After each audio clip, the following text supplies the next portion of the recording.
Welcome back to another episode of the Gifted Performance Podcast. If you haven't already, make sure to like the video and subscribe for future content. For more information about our one-on-one coaching and other training or nutrition options, visit giftedperformance.com. Our newest feature, the Gifted Express, offers premium programming for bodybuilders, powerlifters, Olympic weightlifters, and lifestyle clients for only $30 a month. Enjoy the video. We'll see you on the next one. And as always, stay gifted.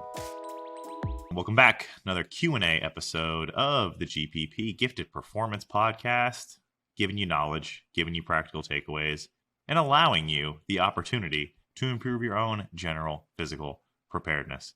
Three familiar faces here. We're answering questions. We're not going to mince any words, doing intros, or any stuff like that. We're just going to jump right into the questions. And our first question today comes from @SpadaFitness. Dom, his first name is eluding me right now. Is it Anthony? Yes. Okay, Anthony. We're answering your question first. All right, he asks, how do you guys like to teach people to work out? I think that's his name. Yeah, if your name's like Chester, we're sorry. How do you guys like to teach people to work out with intent and effort? So effort, there's ways to quantify efforts, relative intensities, absolute intensities, proximity to failure, things like that. Intent is a word that gets thrown around a lot. It's a very guru-y kind of word that people like to use. I teach my clients to lift with intent. When you guys hear that, how do you even define that? Before we answer the question, we have to define what is intent to you guys when it comes to like resistance training. I would say, so I'll tell you surface level what it sounds like to me, because honestly, I'm not 100% sure on this definition, but surface level, it sounds like to me internal cueing. But I could probably include like internal and external cueing maybe. It sounds like you're focusing on the kind of like MMC, like the muscle that you're training. Is that how people are using it and defining it? I think so. I would say so. Jay, Dom, it's a made up word. It is, yeah. For that training application, for sure. Like even when I look at the definition of intent, it's like intention or purpose. Yeah, I think it's being very focused on what you're doing, like in the mental and physical manner. So that's why I'd probably include external cueing, but it's probably largely internal. Do you think it's more like you're not messing around on your phone? You're just like, I'm in here. I'm here to train, maybe? No. I think he means it like if they perform a set, how are you ensuring that they are performing a set with effort and intent to grow and stimulate the muscle? So training with intent. So basically not being present in what and very focused in what you're doing. Right. Because I have gotten videos from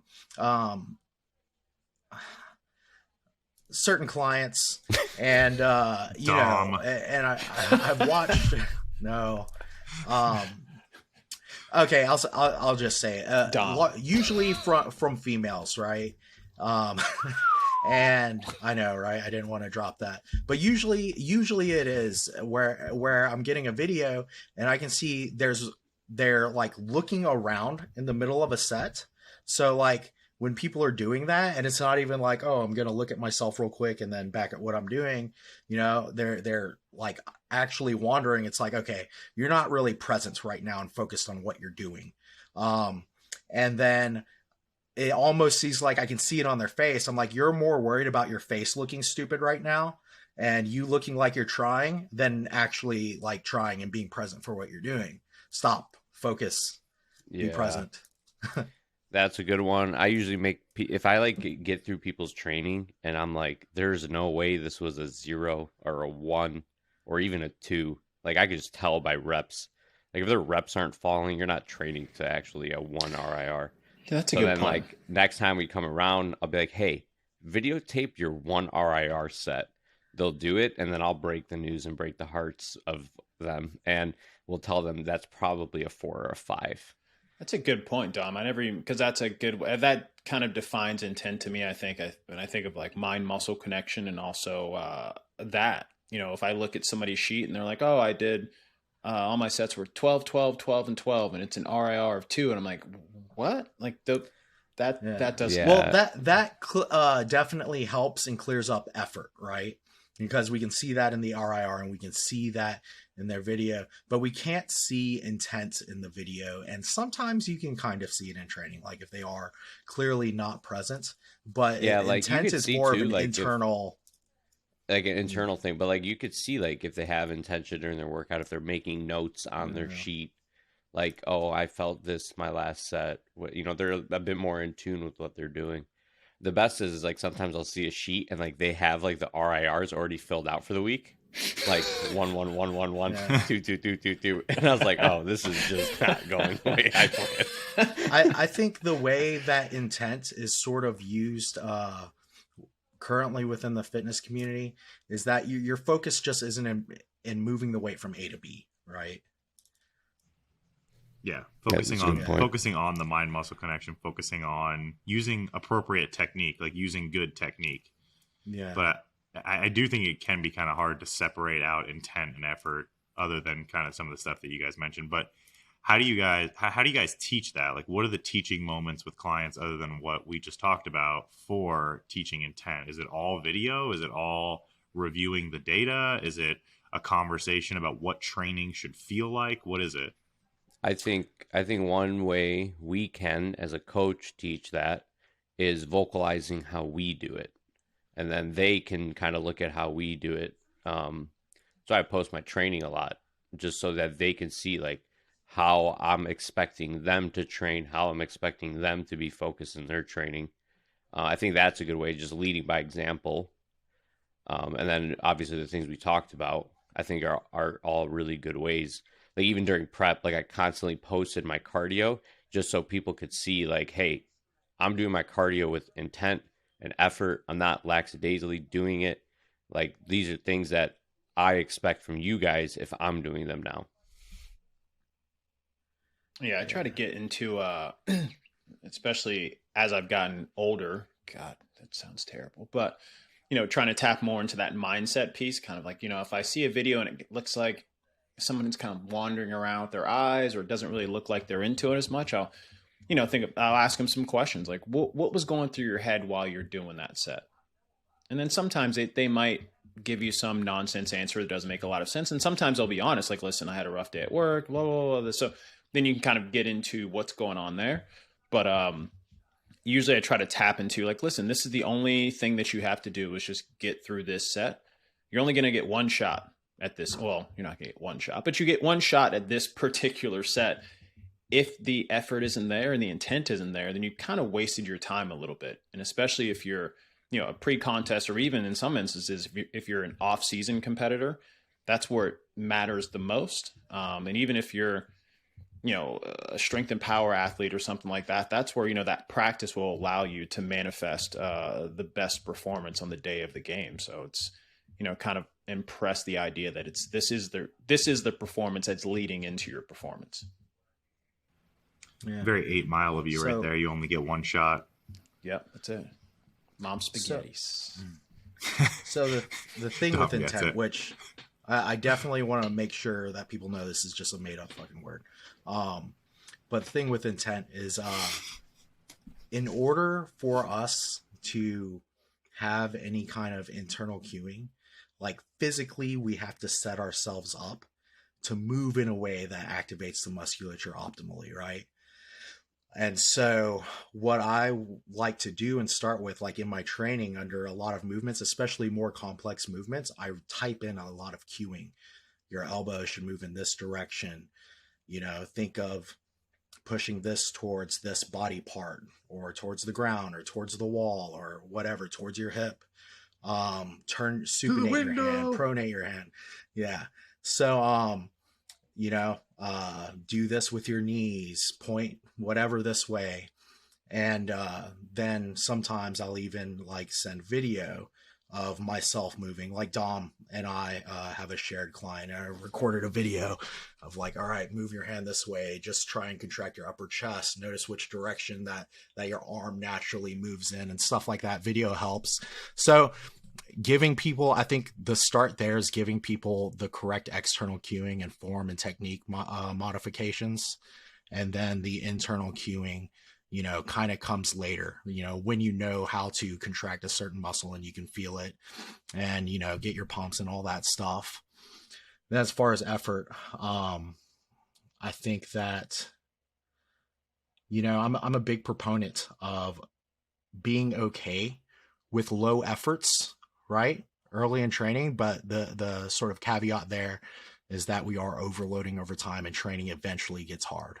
So I really don't mind if training is easy or easy for a while, but as long as we're adding reps, we're adding load, things like that, eventually it'll get really hard. And so, you know, and also like you guys said, getting that video, and eventually if we reach a point where I'm like, okay, we've had enough easy training, you're clearly just not about working hard, then hey, you need to work harder, you have more reps left. Yeah.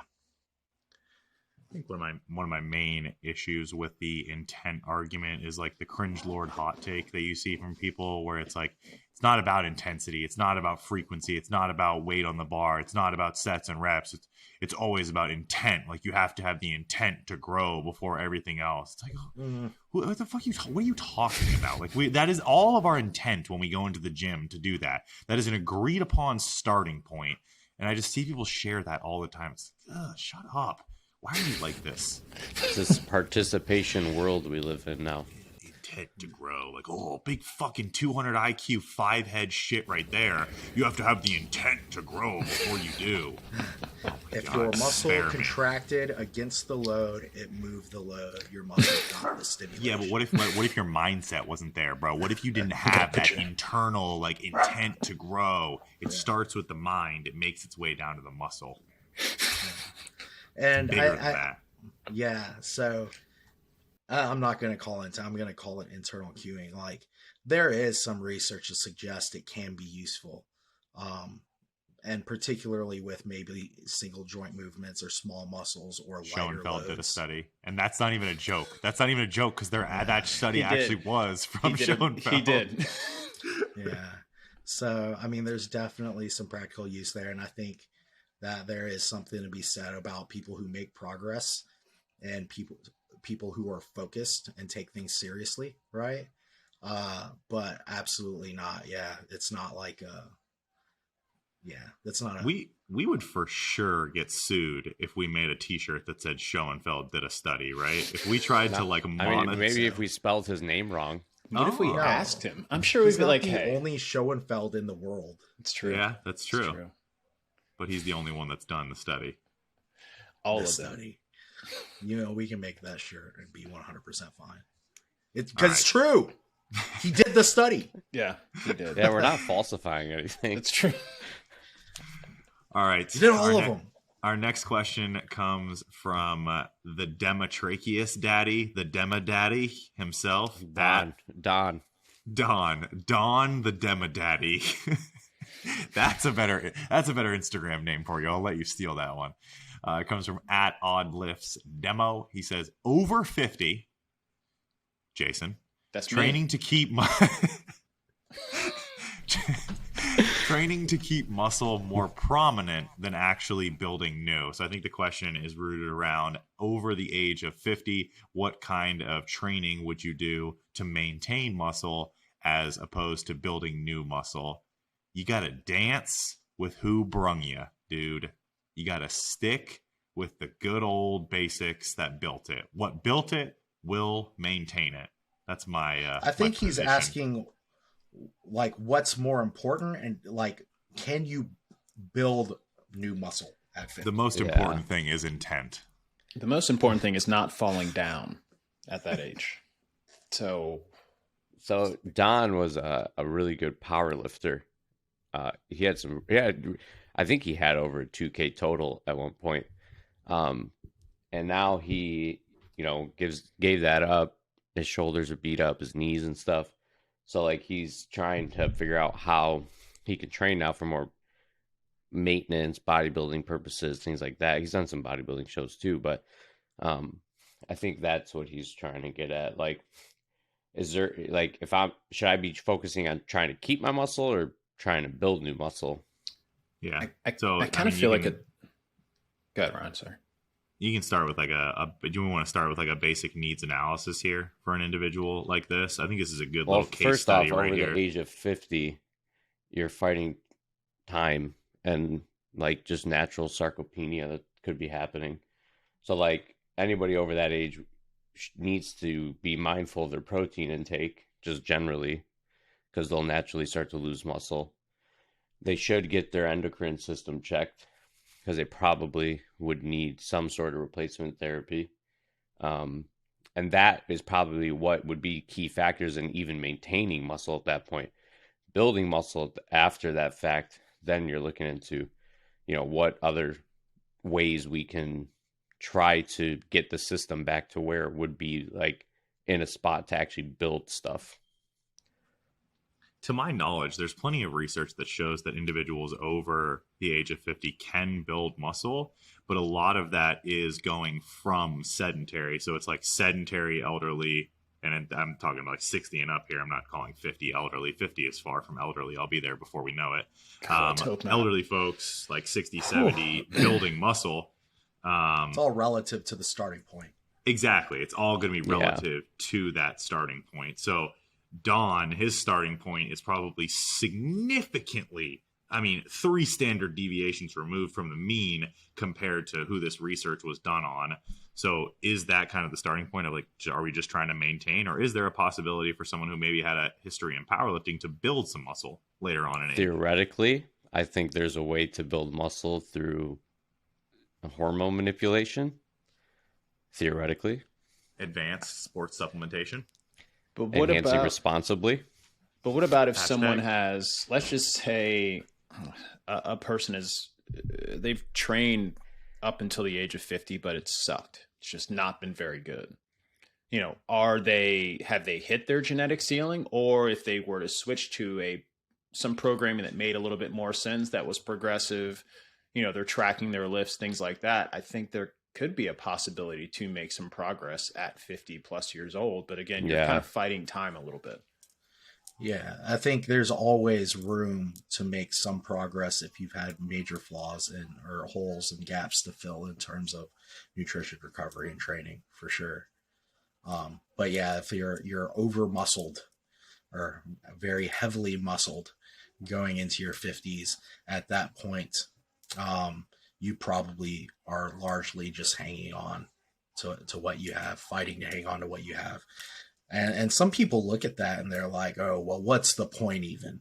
I've actually had somebody say that to me, like, oh man, ever since you told me after this age, you're kind of just getting a steady decrease and you're just training to maintain what you have. Why would I even do it?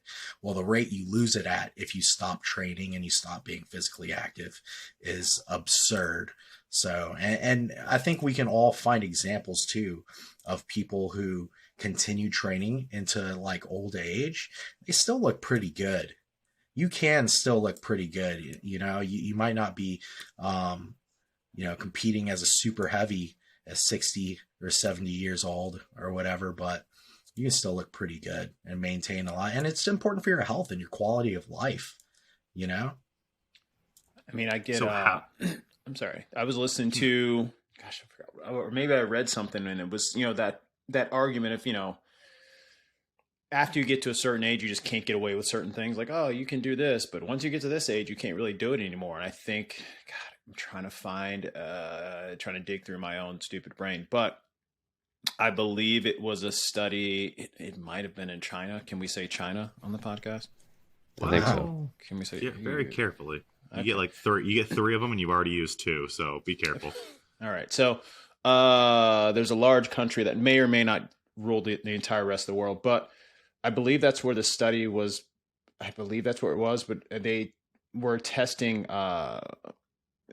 metabolic components of people as they age, and it turned out like you really don't lose a lot of that metabolic your metabolic capacity as you get older. It kind of basically stays the same until you hit like 70, and that's when things get real strains there. And I think that's kind of expected. Like once you hit 70, not necessarily like you're like, this is it, but you'd probably have to assume just based off of life expectancy of a human being, once you hit 70, things may get a little bit tough. So I think you can continue to make some progress, or at least maintain progress. I know in the drug-free community, that's where you kind of hit your peak, is like in your mid 40s. You know, one of my favorite bodybuilders of all time, and just because he's just a nice guy, Marshall Johnson, he had taken off like, I think 7 or 8 years. Like he started competing late in life. Then he took off 7 or 8 years and he came back. I think he was like 48 when he started again. And then he was beating people into his 50s. Jeff Alberts from 3DMJ, I think he's 52 years old or something like that. So I think that at least from visually looking at pictures of those guys, they've maintained, if not made, some progress. Absolutely, dude. And like, oh, this guy's nasty. Yeah. People have to remember that, like when you spend 2 decades, 3 decades training, like you're creating adaptations that even though you can atrophy very quickly, like they don't just go away. And so like, yeah, you can largely maintain a lot of your muscle if you keep training into the, what do you call that? Middle age? Is that around 50, middle age? Yeah. I think average life expectancy in the 80s ish. I think so. Well, man, I'm there. Fuck. You've made it. You've made it to the halfway point. Make sure to save your progress so you can restart at this checkpoint if you'd like. So how would you actually go about structuring training? There's one thing. There was one thing I wanted to throw out first. Is that there, and you guys can back me up on this. There is research to kind of show that you maintain muscle. Well, I mean, this is just a given. You maintain muscle a lot better. And I believe you can even build muscle a little better with higher rates of physical activity through an entire day. Right. So that I think that's something to consider too, is like, as you get older, sit on your ass less. That's a good point.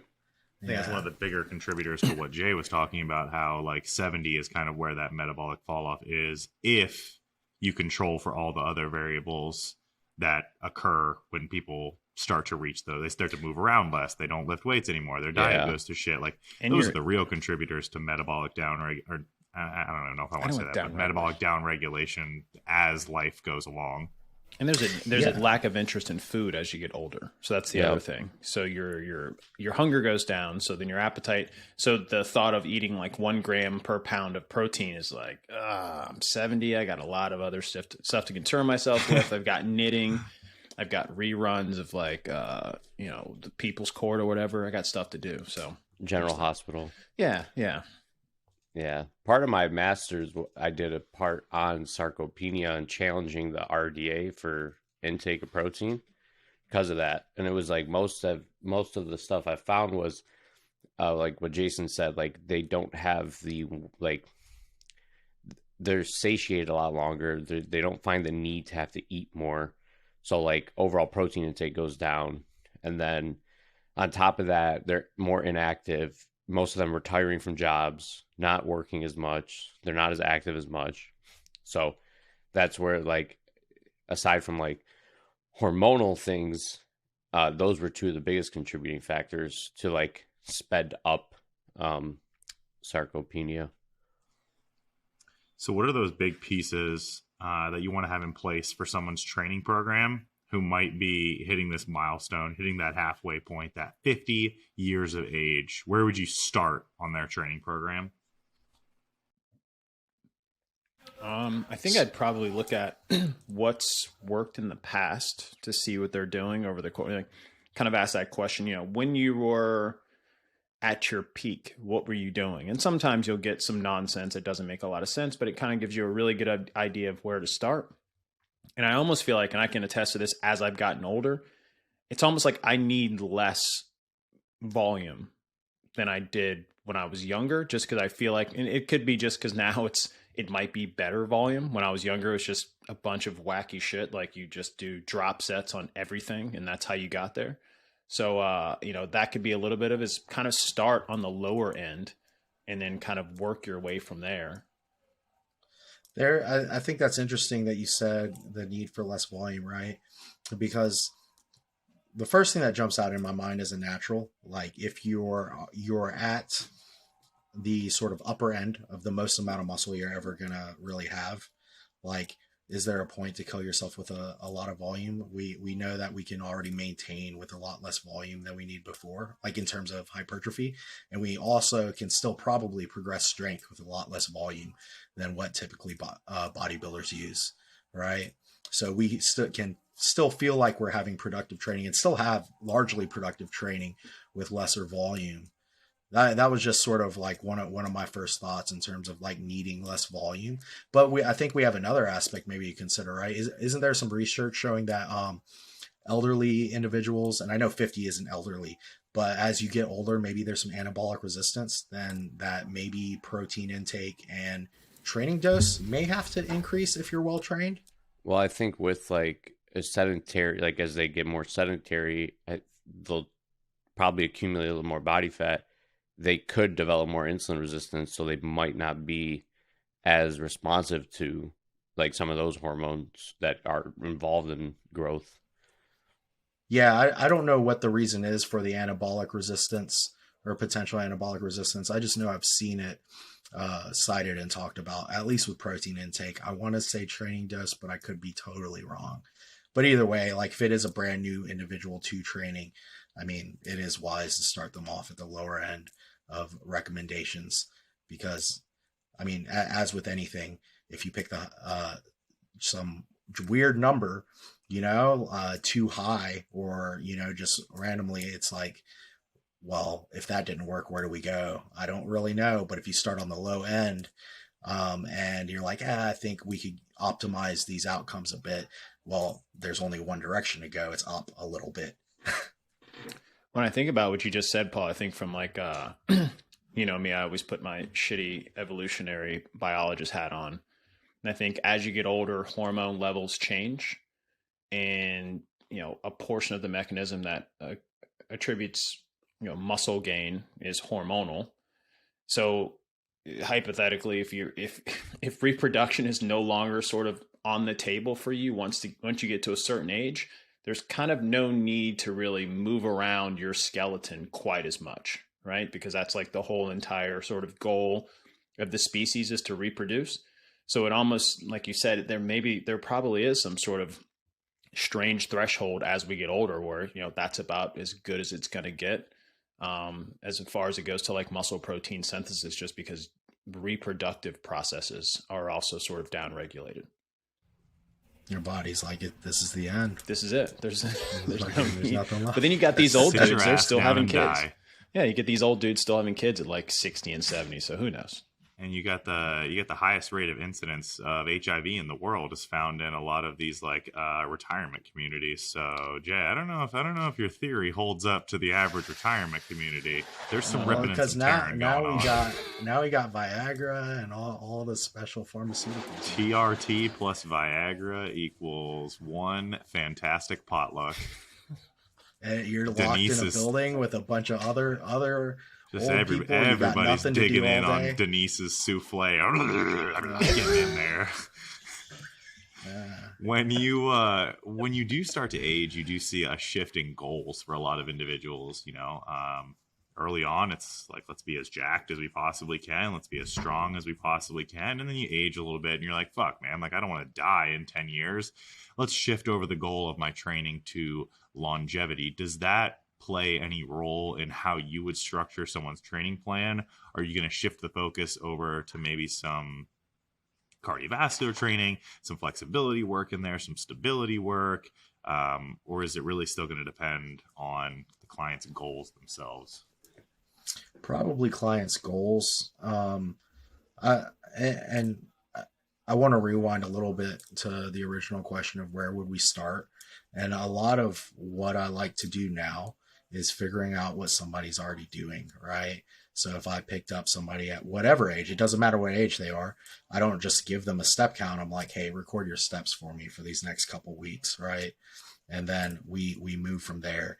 whatever you're going to be doing in training, with a younger individual with like lofty physique goals, I may already have a certain number of days and a certain amount of volume that I throw at them. But for somebody else that was maybe in this age bracket or older, I'm like, hey, let's just do a little more than what you're doing and maybe shift the focus of what you're doing just a little bit, and then gradually work up from there.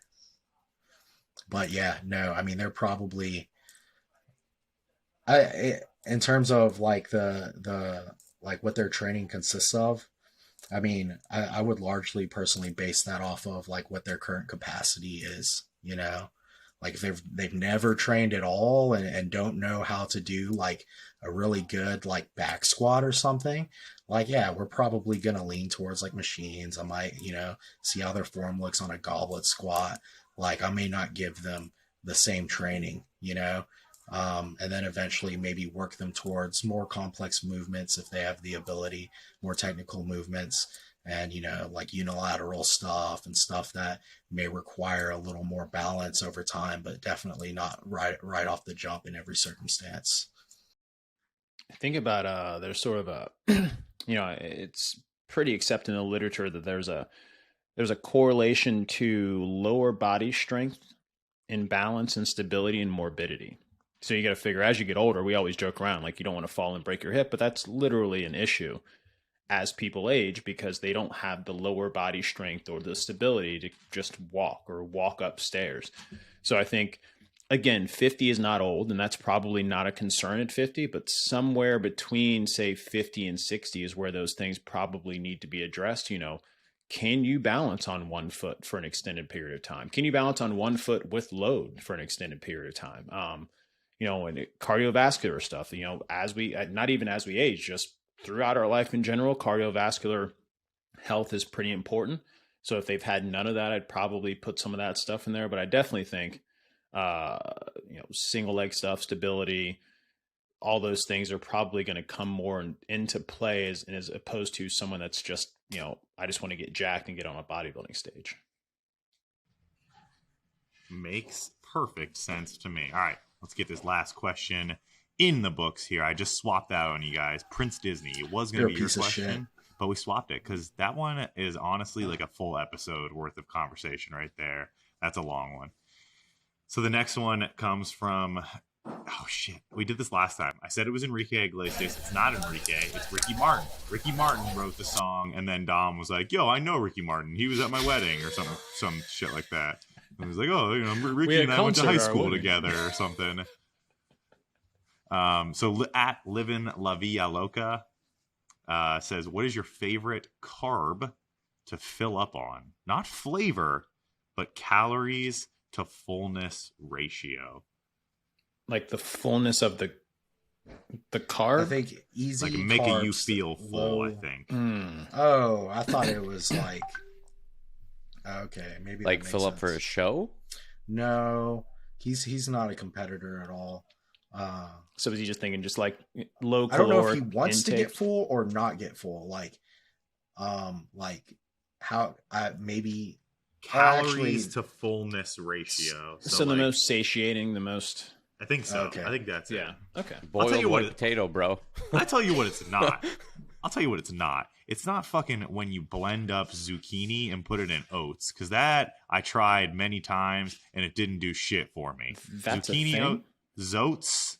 Nah, that wasn't it, boss. No, that doesn't even sound like it's it. I've never even heard of that, and I can tell you that that's definitely not it. Wait, I'm really confused about it. Not flavor, but calories to fullness ratio. Yeah, least amount of calories volume makes you feel the fullest. Volume. Yeah. Volume. Well, we know a boiled white potato is the most satiating food on the planet. But are we talking about satiating here? Or are we talking about like how do we define fullness? Are we talking like stomach stretch reflex, like pure volume, or are we talking about makes you feel full? Or it sucks so bad that you're just like, I don't even want to eat any more of these. Yeah, that's the boiled white potato. So it could be boiled white potato and no condiments allowed, right? No salt, no pepper, nothing. I think cream of rice is probably up there. Cream of rice is decent. Cream of rice is really cream of wheat. Those are interesting ones because they're so low on fiber. I feel like they're so low voluminous. Like I feel like it just runs through me. It's like pre-chewed rice. It's Like Paul's a baby bird, and someone just it is it's pre-chewed rice. kind of is. How does that make you full? I think a lot of like vegetables that are super high in insoluble fiber would do a good job of this. They got very few calories, and they just, if you eat enough of them, you kind of feel like your stomach's going to explode. And I'm gonna say it: peas and carrots. Peas are I don't know about actually peas and kinda high carrots. Peas and calorie. carrots are higher in calories. So what I like to do when I'm dieting hard, because I don't like to switch to largely potato because they fill me up in the immediate, but for some reason I get hungrier way faster than with something like rice. But rice doesn't have the volume component. So I will start chopping up either spinach or iceberg lettuce and mixing it into my chicken and rice or whatever. Pumpkin and like squashes are really good for that. Spaghetti but how do you squash. make them taste Spaghetti good? squash. 400 grams of pumpkin is only like 10 grams. Yeah, but of how do you carbs. make a canned pumpkin taste good? Dude, cinnamon, nutmeg, stevia. I don't know. Splenda, Fucking make Splenda, pumpkin Splenda. pie. Have you for done me. it? Have you tried? Yeah, it was disgusting. Yeah, it's pretty I've gross. tried. It's not. I've done that during a prep. Everybody God damn thinks it! the Now same we're back thing. on the pumpkin conversation. Everybody See what you thinks did, the Ricky same Martin. thing, dude. Everybody thinks the same thing. They're like, "Oh, I'm gonna make this taste like pumpkin pie," and then you're like, "There's no amount of shit I can put it. How do you make pumpkin pie?" And then you start like googling a recipe or something because butter. you can't put enough shit, like diet bodybuilder shit in it to make it taste like pumpkin pie. or like baked acorn squash. Acorn But like nobody squash has is good. time to sit and fucking bake a squash for 2 hours. You can make all that shit in the microwave, Dom. Speed the Spaghetti process squash is up. fast. Spaghetti squash is good. is legit. Yeah, it's legit. You can There's make it. You those, can make that kind of like sweet too. You can put cinnamon and Splenda on it. Make like a sweet spaghetti squash, a dessert spaghetti. I'm If gonna you say will. something. Zero- My what are calories those? have never gotten that low to the point where I had. I'm like listening to you guys. I'm like, I've never had to do. Mr. 25,000 steps a day. Jay, we take like 400 steps a day. We sit behind our desks all Dude, I day. don't even every think I'm day. at 1,000 yet. 1,200. I professionally Crushing it. exercise 2 times. What today. are those low calorie noodles called? Zoodles? Like Tzatziki. Oh, those make my butthole those sad. mushrooms? Those make my Those butthole shiitake so mushrooms? sad. Dude, I picked Fine up a with them. packet of They're just those and kinda I was just rubbery. like, nah, son. Dude, the first iteration of those, you would cut it open and it just smelled like fish. I don't think they smell like that anymore. Why is there so much water in the packet with them? Why are they like don't know. suspended in juice? It's like jelly. Oh, dude. like, Dude, you shit them out because you can't even digest them. Yeah, it's just straight fiber. My butthole's Here's a good fine one. with them. Here's a good one. Have you guys ever had Ezekiel cereal? Like Ezekiel When I'm bread starving, cereal? Yeah. I I've had don't mind Ezekiel it. bread. It just tastes like hard, crunchy Ezekiel bread. I wouldn't eat it outside of dieting hard. Oh, But while God, dieting that's- with some that trivia, has- I can do it. That has to be up there with the boiled potato. But the boiled potato doesn't like knock your teeth out. This is You like know they, chipping like- your teeth, so that yeah. makes you want to stop eating. You know that was a freak accident. Like somebody toasted the bread way too long. They're like, how the fuck am I going to eat this? No, someone left it on Like- their patio for like 3 years and then like rolled over it with like I don't even know, their car. And they're like, oh no, I forgot to pick up food. I'll just eat It's always this in the shit." frozen section, so that maybe that's what happens if you take it out of the freezer and just Not- leave it in a box. It Oh. just turns into the cereal. Like Ezekiel bread is kind of good. Like it's kind of Yeah, it's it not- kind of it's is kinda kind of good, especially when you're dieting. Like I roll with it's the. Have you had the English muffins? English muffins are solid. Yeah, those I are haven't solid. fucked with them, dude. Yeah, The, those are uh, good. How about rice cakes? Rice cakes Dude, are pretty good. get the Rice- fuck out. That's not a filling food. Hold on. Because hold on, I see where you're going. Because rice cakes have like a hidden element to them where they like cut up the top of your mouth, and that makes you want to stop eating. I like rice cakes. They're good. They're And not this a guy's good just diet a fucking food. psycho. That's like being like, yeah, I eat Pop Tarts when I'm suffering. I Like don't fucking, know about all this is that. the same amount of fullness, maybe What about even fruit? more. What about fruit? Fruit Yeah, is fruit. legit. Fruit's good. Like depending on strawberries fruit. are good. Apples, Berries are like Yeah. 200 grams of oranges, berries with a berries. meal will fill you up a good bit. But don't get it twisted and go for the bananas, because bananas will run No, you up bananas are quick. small. It's like Mangoes will 100 run you up quick. Like Mangoes, 1 to 2, like, pineapples, bananas, those Like- all run you up pretty fast. Apples are medium. like you 200 Yeah, grams apples of are in strawberries between. is nothing. Strawberries are probably the highest. Watermelon's You can pretty solid, dude. get. Oh yeah, in terms watermelon's solid. I Delicious. feel like Like 300 watermelon grams goes of- down quick. Mm. I It like the does, apple because you but- got to chew on it for a while. Isn't Yeah, there some but- sort of link between like that peptide YY in the stomach, and like the amount that you chew, like chewing your food, like stimulates that like feeling full sooner, where if you like chew more you feel full sooner. Yeah, I think that's why they say like you should chew your food X amount of times before swallowing it. Someone sent me an excerpt there's from a time component. the precision nutrition certification that says like you should chew your food like 60 times before swallowing. Fuck that. Holy shit, that I'm gonna is be too here many all steps. day. That is But I precision, mean, though. there's also Very precise. there's a time component between like eating the food and until you feel satiated too, you know. But like, shit, I forgot. With watermelon, I mean, dude, like 300 grams of watermelon is like not that many carbs at all. It's a lot of water, not a lot of melon. Is It's watermelon delicious. the best melon? Depends on I who you like ask. honeydew. Honeydew's all right. I'm genetically predisposed to saying that watermelon is the most delicious fruit. Hey, we're Because it 40 is. minutes in. Jay, you can say whatever you want. Grapes let it are a rip. tough one. Let's go. Cherries aren't bad. Cherries are solid. Cherries Yeah. are The solid. pits. I don't know. It's too much. It's a lot of work. I feel like Yeah, I'm get going to choke on one of those pits.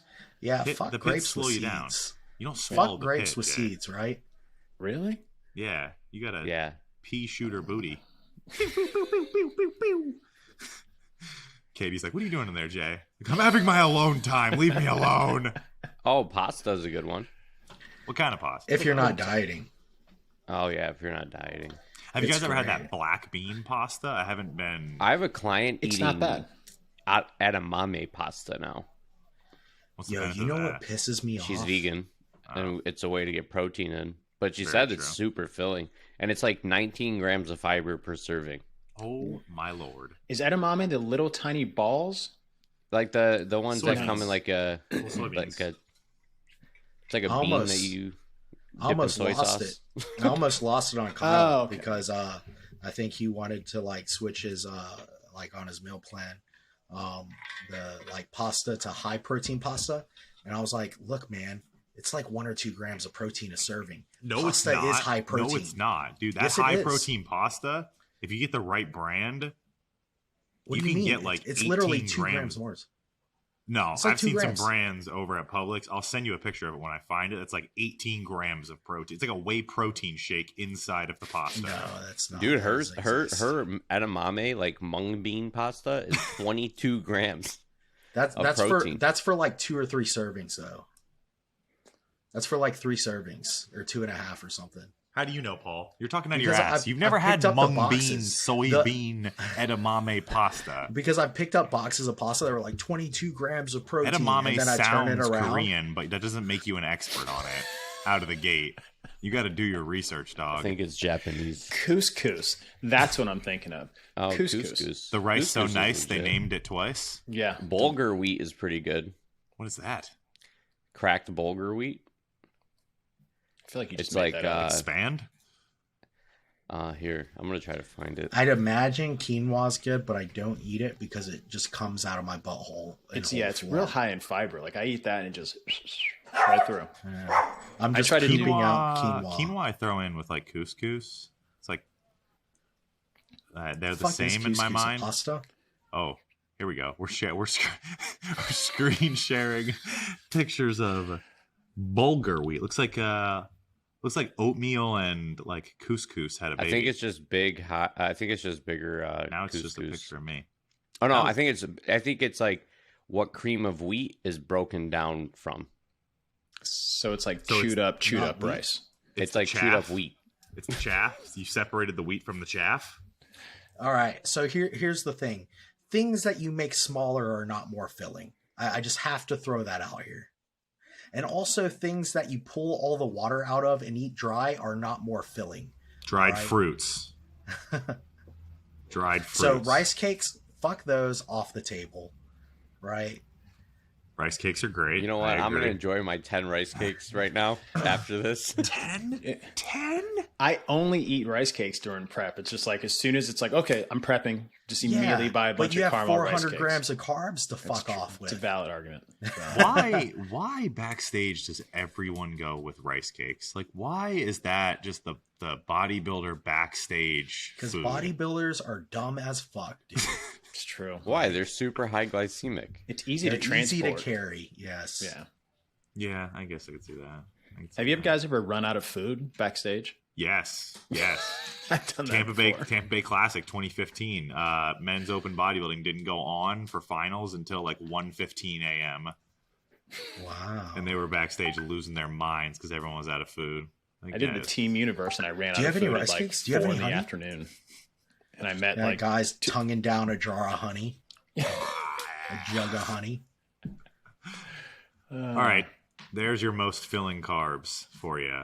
I don't know if that was helpful at all. We got way off track actually, there. it came from us, so it was most certainly helpful. Any closing statements for the people?